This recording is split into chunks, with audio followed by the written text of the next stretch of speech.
ಏಲಕ್ಕಿ ಬೆಳೆಯಲ್ಲಿ ಕಟ್ಟೆ ರೋಗದ ನಿಯಂತ್ರಣ. ಕಟ್ಟೆ ರೋಗದ ಲಕ್ಷಣಗಳು: ಮೊದಲಿಗೆ ಎಳೆಯ ಎಲೆಗಳು ಹಳದಿ ಬಣ್ಣ ಹೊಂದಿ ನರಗಳು ಹಸಿರು ಬಣ್ಣದಿಂದ ಕೂಡಿರುತ್ತವೆ. ಎಲೆಗಳ ಗಾತ್ರ ಕಡಿಮೆಯಾಗಿ ಗಿಡಗಳ ಬೆಳವಣಿಗೆ ಕ್ರಮೇಣ ಕುಂಠಿತಗೊಳ್ಳುತ್ತದೆ. ಏಲಕ್ಕಿ ಬೆಳೆಯಲ್ಲಿ ಕಟ್ಟೆ ರೋಗದ ನಿರ್ವಹಣಾ ಕ್ರಮಗಳು: ರೋಗರಹಿತ ಸಸಿಗಳನ್ನು ನಾಟಿ ಮಾಡಲು ಉಪಯೋಗಿಸಬೇಕು.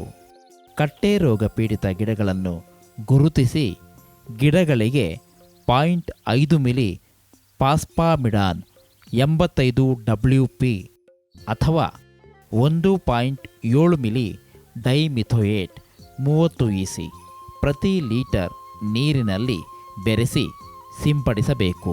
ಸಿಂಪಡಿಸಿದ 3 ದಿನಗಳ ನಂತರ ಗಿಡಗಳನ್ನು ಗಡ್ಡೆ ಸಹಿತ ಕಿತ್ತು ನಾಶಪಡಿಸಬೇಕು. ಇದರಿಂದ ರೋಗ ತರುವ ಕೀಟಗಳನ್ನು ನಾಶಪಡಿಸಬಹುದು. ಸಸಿ ಮಡಿಗಳಲ್ಲಿ ಕೀಟನಾಶಕಗಳನ್ನು ಸಿಂಪಡಿಸಿ ಕಟ್ಟೆ ರೋಗರಹಿತ ಸಸಿಗಳನ್ನು ಬೆಳೆಸಬೇಕು. ಏಲಕ್ಕಿ ಬೆಳೆಯಲ್ಲಿ ಸಸಿ ಕೊಳೆ ರೋಗದ ನಿರ್ವಹಣೆ. ಸಸಿ ಕೊಳೆ ರೋಗದ ಲಕ್ಷಣಗಳು: ರೋಗಕ್ಕೆ ತುತ್ತಾದ ಗಿಡಗಳು ಹಳದಿ ಬಣ್ಣದಿಂದ ಕೂಡಿರುತ್ತವೆ.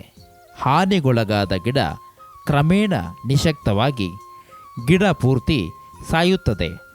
ಸಸಿ ಕೊಳೆ ರೋಗದ ನಿಯಂತ್ರಣ ಕ್ರಮಗಳು: ಸಸಿ ಮಡಿಯನ್ನು 1% ಬೋರ್ಡೋ ದ್ರಾವಣ ಅಥವಾ 2 ಗ್ರಾಂ ಕ್ಯಾಪ್ಟಾನ್ ಅಥವಾ 3 ಗ್ರಾಂ ತಾಮ್ರದ ಆಕ್ಸಿಕ್ಲೋರೈಡ್ 50 WP ಪ್ರತಿ ಲೀಟರ್ ನೀರಿನಲ್ಲಿ ಬೆರೆಸಿ ಕೊಳೆ ರೋಗದಿಂದ ಬಳಲುತ್ತಿರುವ ಸಸಿಗಳ ಸುತ್ತಲೂ ನೆನೆಯುವ ಹಾಗೆ ಸಿಂಪಡಿಸಬೇಕು.